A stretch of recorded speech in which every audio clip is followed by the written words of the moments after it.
Welcome to third lecture on video course of Tribology. Topic of this lecture is friction. Very interesting. We experience friction in day-to-day life. When we walk, we experience friction. When we cycle, we experience friction. When we drive, we experience friction. So, it's a very common mode which we experience every day.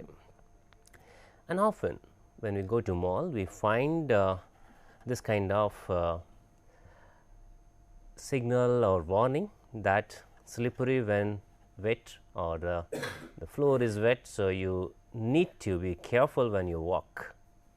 Reason being, the water plays as a lubricant layer and it reduces the friction. So, we need to walk with more force. So, the overall friction force turned out to be same. I have gone through number of books and found number of variation in coefficient of friction. So, I am just showing on the first slide of this course that typical value of coefficient of friction which is often quoted in books. We say these values are static coefficient of friction or these values belong to static coefficient of friction. There is some difference.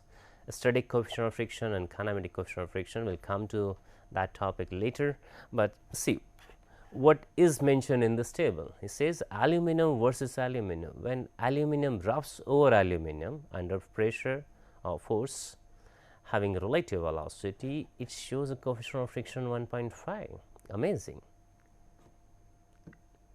We normally believe that coefficient of friction will not go beyond 1.0. and here we are showing the coefficient of friction as a 1.5. Similarly, when copper rubs over copper, it gives a coefficient of friction 1.5. Interestingly, this value cannot be repeated again and again. This is just a mean value. There will be some variation in coefficient of friction. Now, let us see another example. When copper is oxidized, that means when we are allowing it to contaminate, coefficient of friction decreases 2.5, so 1/3. That is an amazing thing. Coming to coefficient of friction, very high value is a gold over gold, very soft material, coefficient of friction is 2.5. Coming to platinum, platinum over platinum, coefficient of friction is 3. Well, we have two examples of the steel also. See, mild steel over mild steel shows a coefficient of friction 0.8, while tool steel over tool steel gives a coefficient of friction 0.4. That means, same material, same composition, by and large some change in hardness gives a variation in coefficient of friction. So, it is not only the material property, it is a property of a system. Coefficient of friction will vary if you change any one parameter of system. You change temperature, coefficient of friction will vary. You change material composition, coefficient of friction vary. If you change the surface roughness, it will vary. If you change hardness, it will vary. So, we can say observation from these slides are mu, the coefficient of friction, is greater than 1.0. Mild steel versus tool steel shows different coefficient of friction. Now, you say that mild steel or wild steel shows coefficient of friction 0.8, tool steel versus tool steel shows coefficient of friction 0.4. If I do intermediate, it will be somewhere in between, like mild steel versus tool steel will be somewhere 0.6, something like that. And another interesting thing which we observed is that when copper is getting oxidized, coefficient of friction reduces to 1/3. That means, mu depends on the environment. Let us take another example or other published data. Here the coefficient of friction is given to us and it shows that steel is getting rubbed on indium, steel or lead brass, steel on bronze, steel in brass, cast iron, aluminum bronze, so on, and finally comes a steel on a steel. That means, similar kind of material will give high coefficient of friction compared to two different pair of materials. I will say the tribo pair made of two different material will show lesser coefficient of friction compared to tribo pair made of the same material. And Another interesting thing we can observe from here in this this data is that when there is a thin lubrication, partial lubrication, some sort of lubrication is provided at the interface between the two materials, then coefficient of friction reduces by 1/10. And if we can completely separate two surfaces, no asperity contact, that is why we are saying is a hydrodynamic lubrication, thin thick film lubrication, then coefficient of friction reduces to 100. That means 1% of coefficient of friction which we can experience in dry condition. So, here it is indicated that lubrication is very, very important to reduce the coefficient of friction, to reduce energy loss. However, when we are talking about the reduction of coefficient of friction, I believe there are a couple of examples where we regularly require coefficient of friction, a high coefficient of friction or high frictional force. I given one example initially that when we walk, we require some coefficient of friction at our shoes level, or we said that we require coefficient of friction at between shoe and the road. So, there is a need. If we are providing a lubricant layer there, the coefficient of friction reduces and our efforts towards walking are increasing. So, that way we can say friction is important. We have another example also, like a brake. When we want to stop automobile, we apply a brake. The coefficient of friction works, where we are trying to enhance or increase the coefficient of friction. So, it is not only that we always target lesser coefficient of friction, we can target high coefficient of friction also. So, in tribology, we can say that we work more towards the controlling friction compared to talking the lesser friction or higher friction. We want to make coefficient of friction at a desirable level. And maybe 90% cases we try to reduce coefficient of friction. Is almost all a machine wherever there is a interface and friction is experienced and that requires power or energy loss, we want to reduce it, because energy loss will enhance the temperature, will increase the temperature, and we do not want that. So, by and large we want to reduce, but we have examples where we coefficient of friction also can be increased, we want to increase it. So, in short we can say tribology means controlling friction. What are the observation from this slide? Say that under dry lubrication condition, mu ranges between 0.1 to 1.0 by and large, except the few example like a nickel on nickel, gold on gold, platinum on platinum, copper on copper, so on. Again, this will not be repetitive results, these are the mean values. Maybe one lab it has been experienced, this kind of coefficient of friction have been experienced in one lab, but if you do similar experiment in other lab, other environment, there is a possibility of change in coefficient of friction.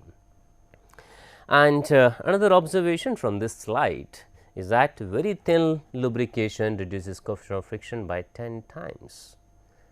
You invest delta money and you get 10 times profit. That is encouraging to learn the tribology. Here is another chemical related chart with us, which shows that we should choose proper material pair for tribological application. Let us take an example. We are saying the lead can be selected with the chromium, lead can be selected with the cobalt, lead can be selected with the nickel, lead can be selected with the iron, and lead can be selected with the neodymium. Why we are saying this to be selected? Because this circle is filled, it is a black circle, and this table indicates a fully occupied or the complete black circle means a low adhesion force. If the adhesion force is very high, adhesion will increase the friction force. So, if you want to really target for a low coefficient of friction, we choose that kind of material pair. Similarly, we can choose a silver versus chromium, silver versus cobalt, provided we have enough money, because silver is one of the costlier material compared to lead. That is why we in most of the application we use a lead compared to silver. In this, from this table also we can see that aluminum should not be used against tungsten, aluminum should not be used against the chromium, aluminum should not be used again the nickel. So, there are some restrictions. Partly it can be used with zirconium and cobalt, but if we treat this nickel, metal properties will change, surface properties will change, and we can utilize against some other material pair, right. So, this is just a guideline for us, but it is not a formula. If I have a cheap material like aluminum is available in abundance, we can use that material with modification to reduce coefficient of friction as per our desire. So, we can say that the observation from this slide is similar materials have high tendency of adhesion. I skip that. This is in this case particularly, wherever materials in this case zirconium versus zirconium, we have left empty circle, empty place. That is always known, zirconium versus zirconium will have a more and more molecular attraction. We say the similar material have more attractive force, and then they will try to increase adhesion force, or we say that they have a cohesion force, and cohesion force will be by and large more than adhesion force. So, that should be avoided. Now, initially or maybe first or second slide I mentioned about the static and kinetic coefficient of friction. We are going to explore that. What is really static and kinetic coefficient of friction? To explain that, let us take this figure. You say first point, we are applying 20 Newton load to move this block, 100 Newton block. 20 Newton load is applied on 100 Newton block, which has a coefficient of friction 0.5, and we find that block is at same place, we are not able to move this block. Now, if we increase this force to 40 Newton, apply some additional load on that, still the block remains the same position, it does not move. Reason being, opposing force, friction force is higher than applied force. However, when we apply 50 Newton load, there is a possibility of sliding of block, if coefficient of friction which is estimated is accurate.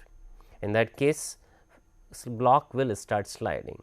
As it gets momentum, then opposing force or friction force reduces, and this is reduced to the 40 Newton. That means, we get some sort of movement, some sort of acceleration on this block, and after that this friction force is steady. It remains the same 40 level or 40 Newton level. In other words, friction force starts from a 0, increases to the value mu into whatever the normal force. After that, there is a possibility of decrease in that magnitude, and what we say, this is this points belong to the static friction force, and this line belongs to the kinetic friction force. Kinetic friction force in this case is shown to be lesser than static friction force, but it is not always the case. Most of the times of metals it is, but for polymers it has shown a different behavior variation in that. Now, this table is shown to indicate that there is a huge variation in static and kinetic coefficient of friction. Mu s here represents the static coefficient of friction, and mu k is the kinetic coefficient of friction. So, this literature this table has been picked up from one of the book. Say that here the wood on wood coefficient of friction varies from 0.25 to 0.5, almost 50% variation, and kinetic coefficient of friction which is having steady value, that is a 0.19, which is much lower than 0.5, or we say intermediate value 0.4 is almost half of that. However, in other case, wood on wood with a lady given as a dry condition, again coefficient of friction was this, but kinetic coefficient of friction was higher in a different setup. That means, first data is from one literature, second data is from other literature, almost similar kind of wood material have been used. In third case, say wood on wood coefficient of friction is varying from 0.3 to 0.7. Similarly, we have number of examples. We say that just slight change in their fiber orientation, coefficient of friction is varying. An interesting thing is that kinetic coefficient of friction is shown always, in this case, always a lesser than static coefficient of friction. Is there any problem? If there is a difference in a static coefficient of friction and kinetic coefficient of friction, will there be any problem? Yes, there is a problem. We say in hydrodynamic bearing, when we start rotating of the rotation of the shaft, coefficient of friction may be around 0.3, and after development of hydrodynamic film, coefficient of friction may reduce to 0.01 or 0.001. There is huge difference. If I want to run the shaft for longer duration, I had to keep some power source to start the shaft. That requires high friction force, or that requires to overcome high friction force. While for running condition, I do not require that much power. So, there is a problem. Unnecessarily, initially we have to spend too much money on the power source if coefficient of friction is higher. If it is on same level, whatever running coefficient of friction is there, then we will be requiring the same power source. We do not have to put additional equipment in a machine. So, by and large we should aim to keep same coefficient of friction throughout, maybe the start to end. That will help us. There is another problem.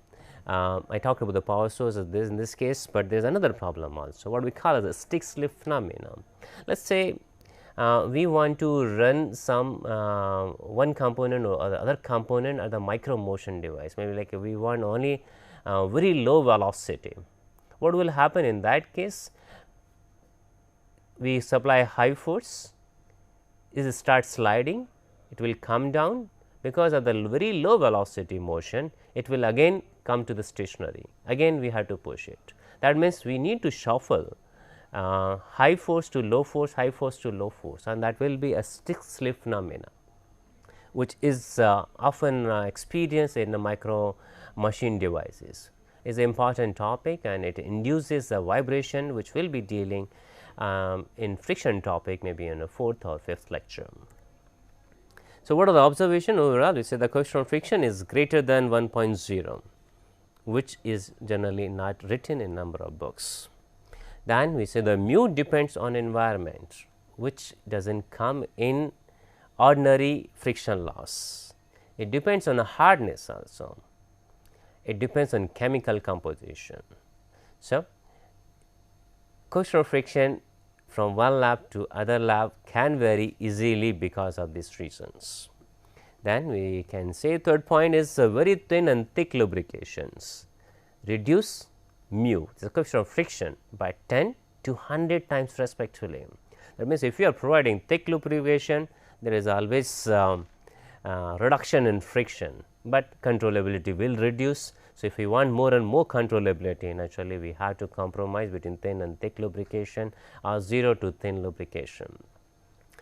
Another interesting point which we observe is that tribopair, which having a similar materials, have a high tendency to show have a high tendency of coefficient of friction, or should be avoided as far as possible. Interesting thing is that when we use a ball bearing example, we use in both the cases the same chromium steel say 52-100 SI grade. Reason being that we are keeping very high hardness, where the plastic deformation or any additional friction devices can't take place. That means, we make component in such a manner, or make surface of the material in such a manner, chemical composition is not going to play much role.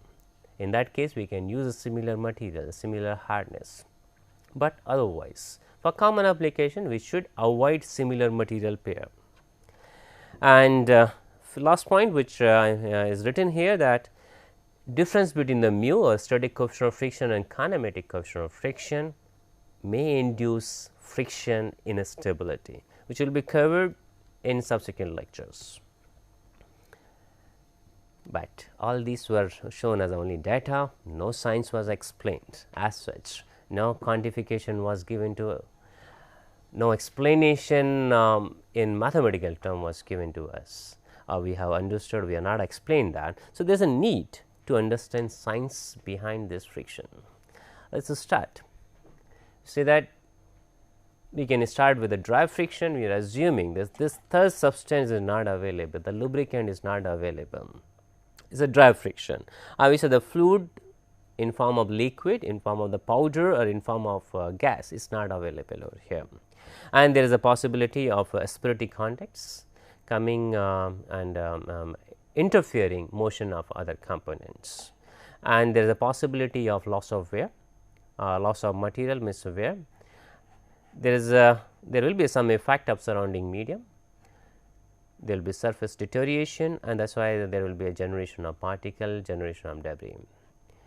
Now, to give a complete view, let us start with history, how friction was evolved or how friction was expressed in some of the laws which are generally given in common textbooks.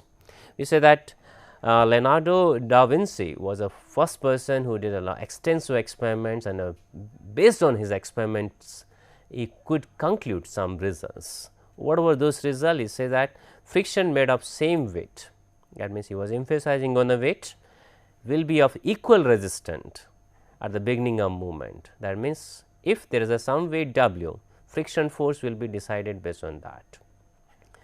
Whatever the area you choose, you choose 10 by 10 or you choose 5 by 20, any multiplication which gives the same area, or maybe any weight, any dimension which gives the same weight, that will give us same friction force. That was interpretation by da Vinci. And second interpretation what he mentioned is that if I double the weight, friction force will double. That means, first law can say the friction force does not depend on area of contact. Second, friction force depends on applied load or weight of the component. These laws were rediscovered by Amundsen, and he proposed a few laws in 1699. First, he also showed that friction force does not depend on area of contact. However, he changed his second law. He said friction force is proportional to normal weight or normal force. He removed the word weight or applied force directly. He said that we use the word normal. It has to be normal, then only we can say friction force is proportional to that. He gave some examples, something like this. Let's see if there is a one block, other block and third block. In first block, weight is towards the gravity downward direction. So, here normal force will be mg. If I push this block in horizontal direction, naturally friction force, which will be a maximum resistance force, will be equivalent to mg. Now, if I apply our pushing force is at some angle theta, what will happen in that case? There will be one component coming vertically down and other component will be going horizontal, and friction force will be based only on a horizontal component. What is the drawback on his side? You say that whatever the weight was there, in addition to that, friction force is this tangential force is creating a component to resist. That means, this f sin theta is additional component, it is increasing the friction force. In third case, it is subtracting, we are trying to pull up, where the one component is vertical, which is acting against the gravity force. That means, it is helping us, and friction force will be reduced in this case. So, what we say, the da Vinci's law, the friction force is proportional to the weight is not the real case, and Amundsen has modified. He said that friction force should be stated as proportional to normal force. It is not directly proportional to weight.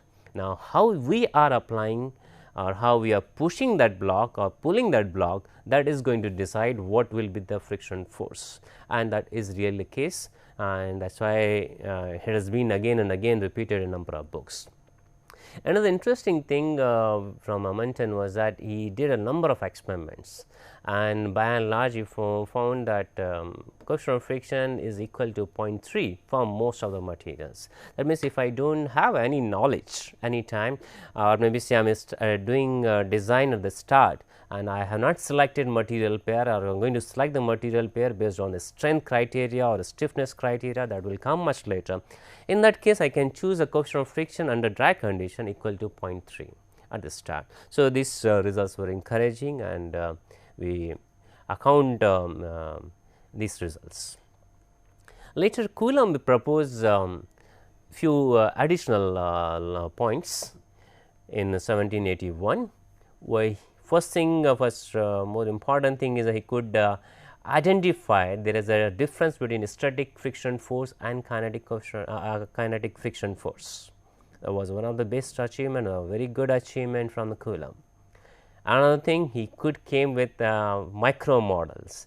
He said that aspirative contact will happen. That means, there is a discrete point contacts when there are two materials coming into contact. Before that, nobody else could point it out that there is a discrete point contacts, and that because of this there will be some interlocking, and he mentioned that friction force will be induced because of interlocking. He gave couple of examples, something like that. There is a roughness profile of one surface, roughness profile of other surface is more like a sawtooth profile. When the normal load is applied and friction force is trying to push it up, what he thought, Coulomb thought that maybe without any deformation it starts gliding up,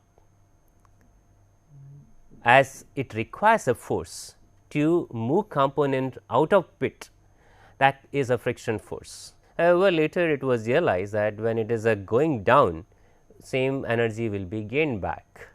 So, there should not be any friction force. Some explanation was given that there is always a hysteresis losses. Material when is moved from one place to other places, not necessarily we will get 100% energy back. Some energy will be lost, and that is going to give us coefficient of friction, or that is going to give us a friction loss.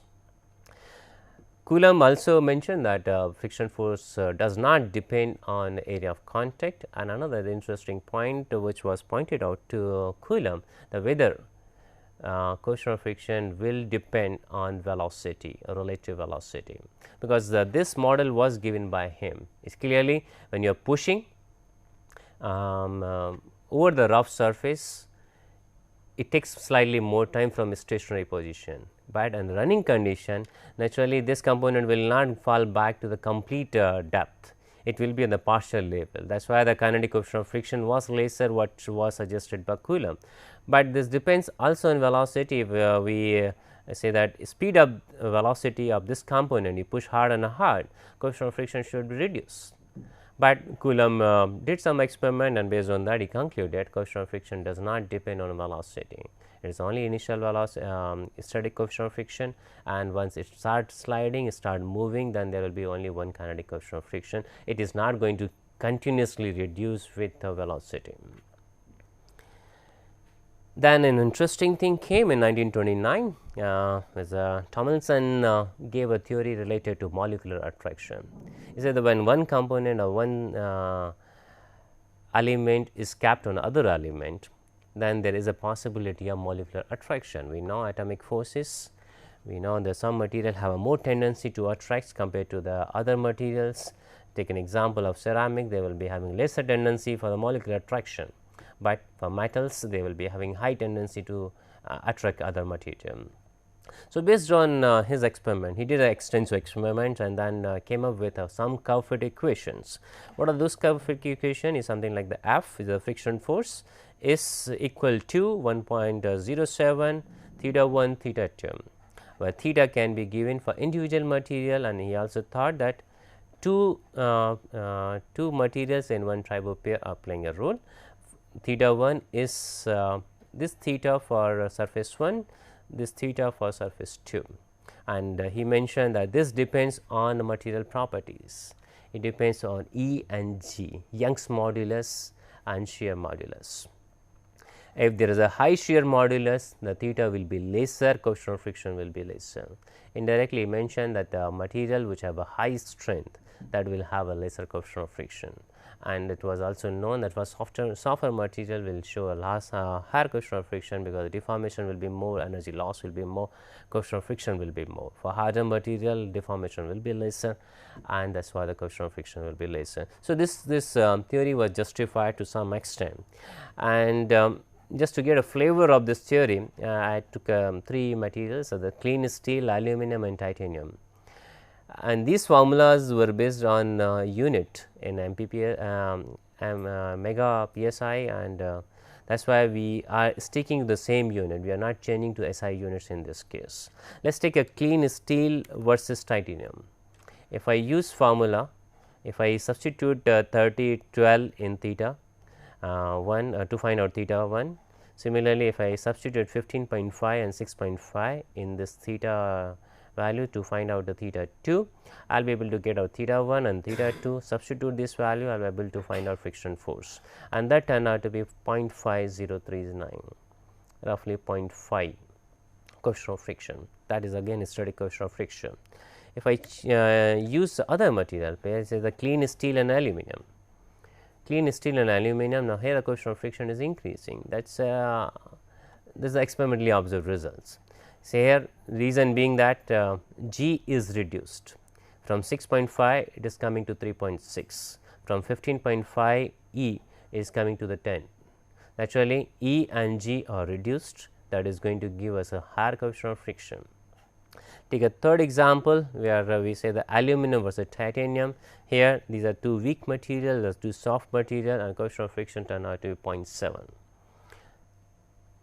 These were experimentally observed results, and to some extent this curve fit equation are valid, but it does not give complete science. It gives the results based on experimental results. It is only empirical relation. Still the science is required to explain this. And as I mentioned that metal have a high molecular attraction, so they will show high coefficient of friction. Ceramic will be having a lesser molecular attraction, so they will show lesser coefficient of friction. Polymers will also show lesser coefficient of friction, because they have a lesser tendency to attract molecularly or experience molecular force. Now, we want to start with a scientific explanation of a dry friction. We believe there are 2 modes of friction, or 2 sources of friction. One is called the adhesion, molecular attraction, other one is called a deformation, one surface is trying to deform other surface. So, that there are 2 friction sources, one is adhesion over here, deformation this one, and resultant friction will be a summation of, it will be more like a superposition. Friction force contributed due to the adhesion and friction force contributed due to deformation, it will be just summation of these 2. Now, just to make a variation, if I want to lubricate this type of surface, what will happen? Lubricant is going to reduce adhesion, reduce molecular attraction between components, between tribopair. If it is a reducing molecular attraction, naturally adhesive force will be negligible. That means, only there will be one source of friction, that is deformation. Now, if I come to the other end, we say we want to make extra smooth surface, no aspirate at all, almost perfectly smooth the surface of mica or mica, then what will happen? There will be negligible deformation, there will be only and only adhesion force, right. So, there are 2 extremes, we can lubricate surface partially, or we say that mixed lubrication case, where the adhesion force turn out to be 0 or negligible, and when we use an extra smooth surface, then we will have only adhesive force and the deformation force will be negligible. We will try to explore both the options and develop individual expressions, one for adhesive force, other will be for deformation force. Just before developing some expression or mathematical relation, let us see the example of this carbon graphite steel versus stainless steel. this carbon graphite seal is having some attractions towards aluminum. That is a strange thing, because this is made of the powder form, and when it is rubbed, what will happen? It will leave its prints on the shaft. That means, one layer will be transferred. So, this surface is transferring this carbon layer, graphite layer on the surface. So, it is an interesting thing, people have experience that adhesion to some extent can play as a good lubricant role. What is happening in this case? We are utilizing adhesion after understanding. We are transferring a carbon graphite layer on the other surface, and that carbon graphite surface will subsequently act as a lubricant. It will be more like a powder lubrication. So, it is important, or it has come after understanding how adhesion can be utilized to the better side. Let us take another example. Is a steel pin is pushed in some block of indium. When you push it, what will happen? There is a possibility the indium is soft material, steel will penetrate in that material to some depth. And if I push it back, or we say the lift this rod back or pin back, we will find some material attached to this rod. You can see there are some particles attached to this rod, and that is a material transfer. Indium is transferring the material. Now, this is good to know. When we are pushing it, indium is having some attraction towards a steel surface. It gets deposited on a steel surface. When we are removing it, it is not getting fractured at the interface, or we say that interface between steel and indium is stronger than indium itself, or in other words, indium has a lesser strength compared to the strength of interface made by steel and indium. Right. So, when we understand this, we can say that we should design interfaces in such a manner, interface need to have a lower strength compared to any of material, whether it is a material 2 or material 1, or whether steel or indium. If I provide a lubricant the interface, that will have some strength, and that strength need to be lower than indium material, then only we will be getting clean surface, we will not get any material transferred in that case. Now, let us develop a theory where we are saying that when you are applying applying a force on one irregular surface against other irregular surface, they are going to undergo maybe say under plastic deformation, and due to that plastic deformation there is a possibility of cold junction formation. This is a cold welding or cold junction formation, which is a cold welding under pressure. You are applying a force, and that is why this kind of welding is happening. Now, if I apply tangential force, I push, or we say the push this component to the right side, those junction will be sheared. Now, depends on how this components or this interfaces are sheared. If interface is sheared, then there is no problem, but if the interface is getting a higher strength compared to the one of the material, then there is a problem. That means, higher coefficient of friction will be there in that case, right. Now, if we develop mathematical relation, we can say simply that we know what is the hardness of a softer material. If I am using this as a material 1, is a material 2, and material 2 is a softer material, it has some hardness H. If I know that H, if I know W, normal load which is being applied on this component, then I can find out what will be the area of contact, right, because here the plastic deformation is considered. That is why the hardness is accounted. If we consider only elastic deformation, then I can think about the yield strength or proportional limits, but we are considering the plastic deformation, that is why hardness is accounted in this case. So, area of contact, which is the real area of contact, can be figured out by using this relation W divided by H, and this area need to be sheared. Whatever the junction has made, junction was made, that need to be sheared. So, to shear this, we need to apply some force in tangential direction, and I can represent this as a F adhesion. F adhesion can be given as a area or real area of contact where this kind of bonds are made into the shear strength of junction. May be variable, may be constant, we can take a mean value of that. So, if I know the friction force, if I know the normal load, I can find out the coefficient of friction. That will be simple relation mu A is equal to F A divided by W. Substitute value, you say that A into S into A, and here it will be A into H.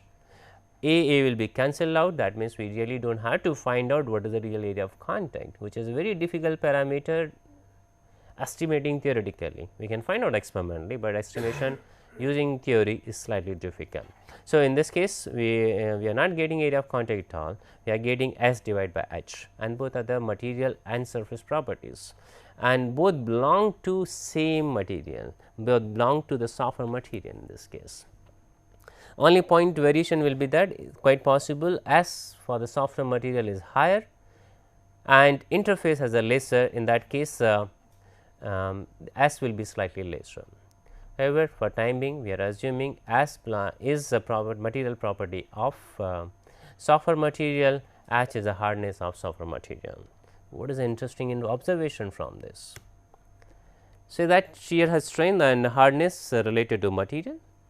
That means, if I choose a one material, if I choose the indium, now choose any other material pair which has a high shear strength and a higher hardness, I should get same coefficient of friction, because indium is going to decide what will be the coefficient of friction. Now, if I choose a steel, if I choose a chromium, I choose a nickel, I choose any other material, indium may be one of the soft material, it should show the same coefficient of friction with any material pair, which is not the case. That means something else is required to explain that phenomena. This is not complete. It needs some additional theories to explain it. This is what I mentioned over here. For most of the materials, if I assume this is not happening, now we will come to the other arguments. We say that for most of the material, hardness can be given as a 3 times of the Young's 3 times of the yield strength, and shear strength can be given as a yield strength divided by root 3, that is von Mises stress theory. Here I am trying to utilize solid mechanics to interpret what will be the coefficient of friction if I want to use based on addition theory. If I substitute this S is equal to sigma divided by root 3 and H is equal to 3 sigma, what I will be getting roughly this coefficient of friction equal to 0.2. That means, whatever the material pair I choose, coefficient of friction should be 0.2. It does not depend on the material pair. That means, this theory is insufficient to explain what is coefficient of friction and how coefficient of friction will vary with material properties, right. And this is what we showed initially, this table. So, that coefficient of friction will be different. It depends on the material pair. If the material pair is same, then coefficient of friction will be high, which is not the case in this. It says that one of the material has a shear strength, which is softer material, which is shear strength is accounted, and hardness of softer material is accounted. So, this theory is insufficient or unable to estimate different value of mu, coefficient of friction, and there is a possibility that theory of deformation, obviously the other source, friction source, may give some good results, as we are not happy with the results obtained by this addition theory. So, let us explore what is what deformation theory says. The deformation, we can assume different kind of asperities, because the deformation surface roughness is playing important role in deformation. Let us take first example is a conical asperity, and we are assuming same cone radius for all asperities. There may be n asperities on a desirable or a surface area which we are defining.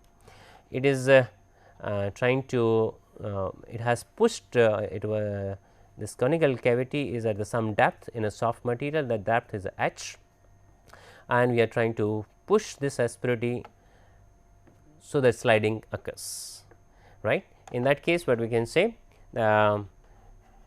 expression can be given, or we need to find out what is the area projected area on which the load is applied, and what is the area on which the force is tangential force is applied. Then we can calculate what will be the friction force, what will be the normal force, and based on that we can find a coefficient of friction. So, for doing that, let us start with the area.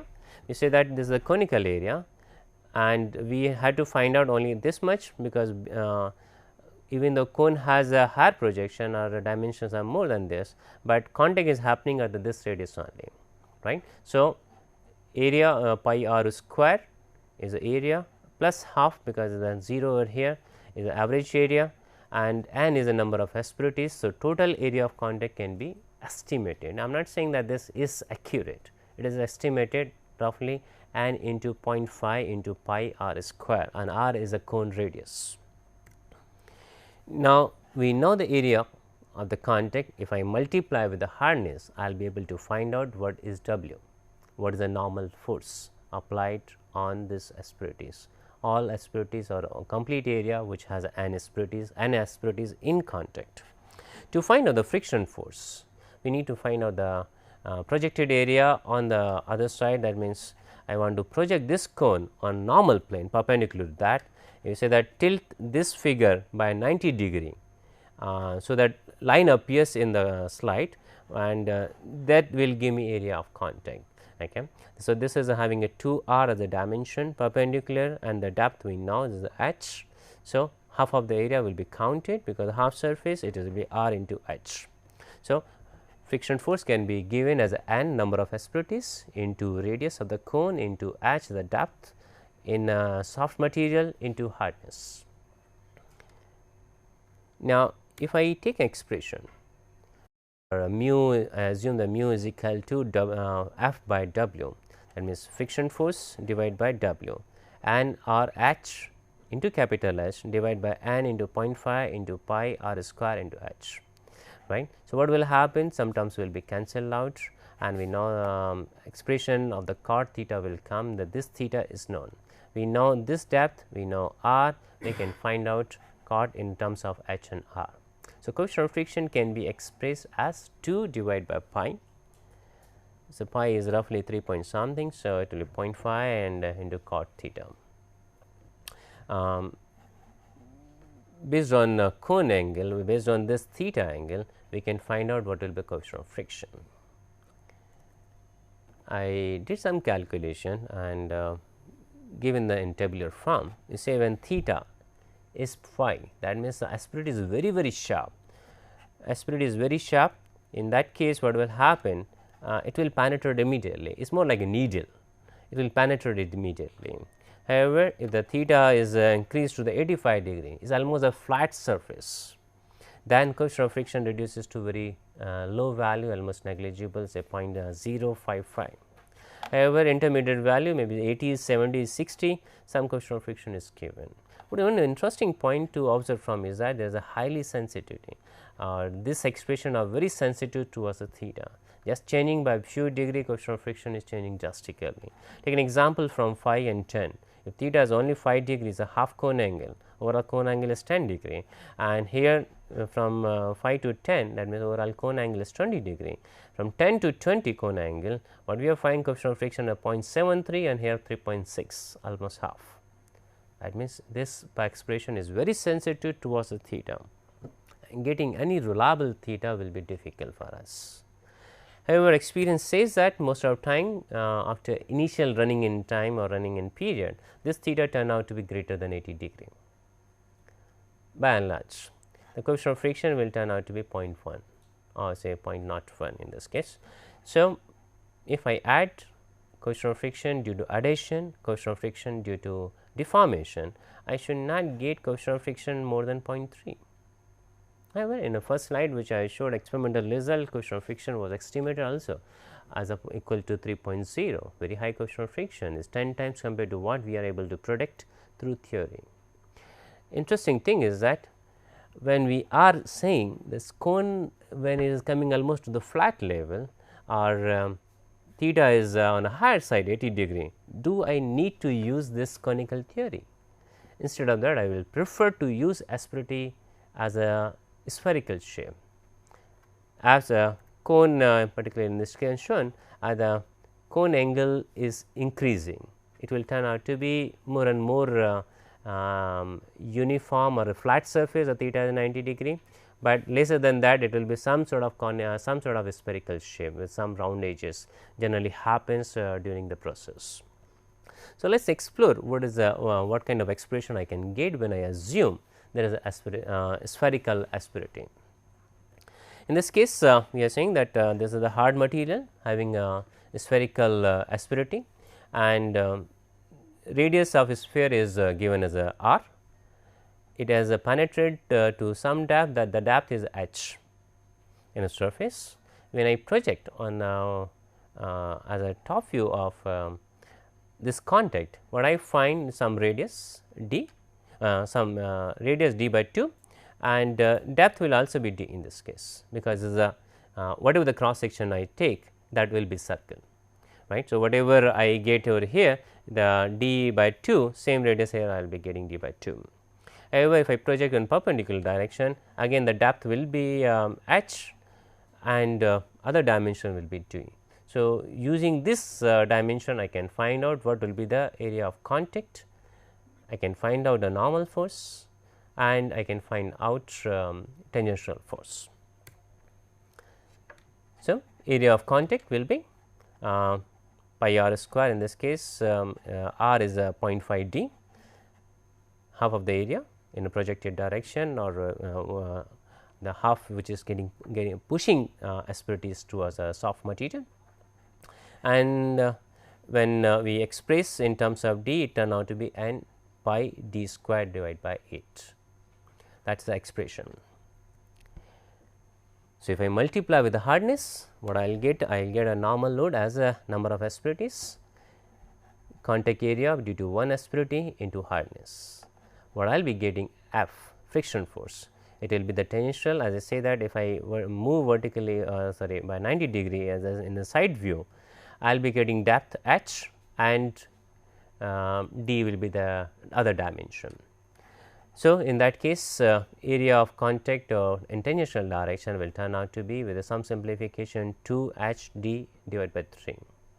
We do not know the dimension d. So, we can express d if express d in terms of capital R, or express h in terms of capital R, the radius of this sphere, then we can get a good results. However, in this case we will try to express h d in terms of capital R. So, we can play with h by r and find out what will be the result and how the results will vary.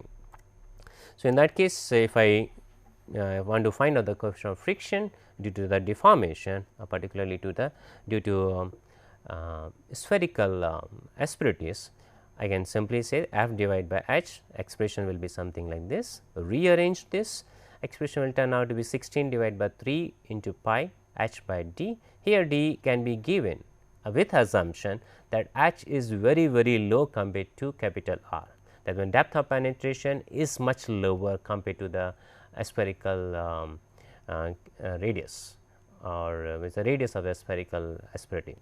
In that case, I can give expression as 8 into h into r, that means this overall expression can be given in terms of h, depth of penetration, divided by radius of sphere. Now, with this expression I can play, and then I can find out what the result, what results I can get if I change h in terms of percentage, with a 1%, 2%, 3%, 4%, 10%. Well, I am going to get a very high or different results. So, I did that is we are taking example as a h divided by r in a percentage, assuming depth of penetration will not be significant. That means, I can go maximum to 10 value. Beyond that, this expression will not be valid. We have to change the expression if we are going beyond that. Now, coefficient of friction is not very sensitive as what was shown in conical cavity, conical asperities. So, from that point of view, we feel that this expression is slightly better. It is not very sensitive, and it may give very good results. And so, here the coefficient of friction when h is almost negligible, depth of penetration is almost negligible, is almost 1%, coefficient of friction can now be 0.06. As we are increasing depth of penetration, coefficient of friction is increasing, but maximum value is turning out to be 0.2. That means coefficient of friction is not very high in this case. So, even in this case, if I add, or we say that few asperities are conical, few asperities are spherical, so I will get some intermediate value. And but after running in time, all conical asperities will be damaged, will be turn out to be some sort of spherical asperities, and I may get a result somewhere intermediate results. But that still is not going to give us satisfactory results which we obtained earlier, or we showed an as an experimental result the coefficient of friction very high, say 1, 2 and 3. That is not been explained with these theories. That means, these theories have some shortcoming. These are classical theories. We need to explore some new theory. We will try to explore that theory in our next lecture, which will be mostly on the friction due to junction growth, where the Mohr cycle stress relation will be shown, and so that we can find out reasonably good expression to estimate coefficient of friction. With this, thank you. Thanks for your attention.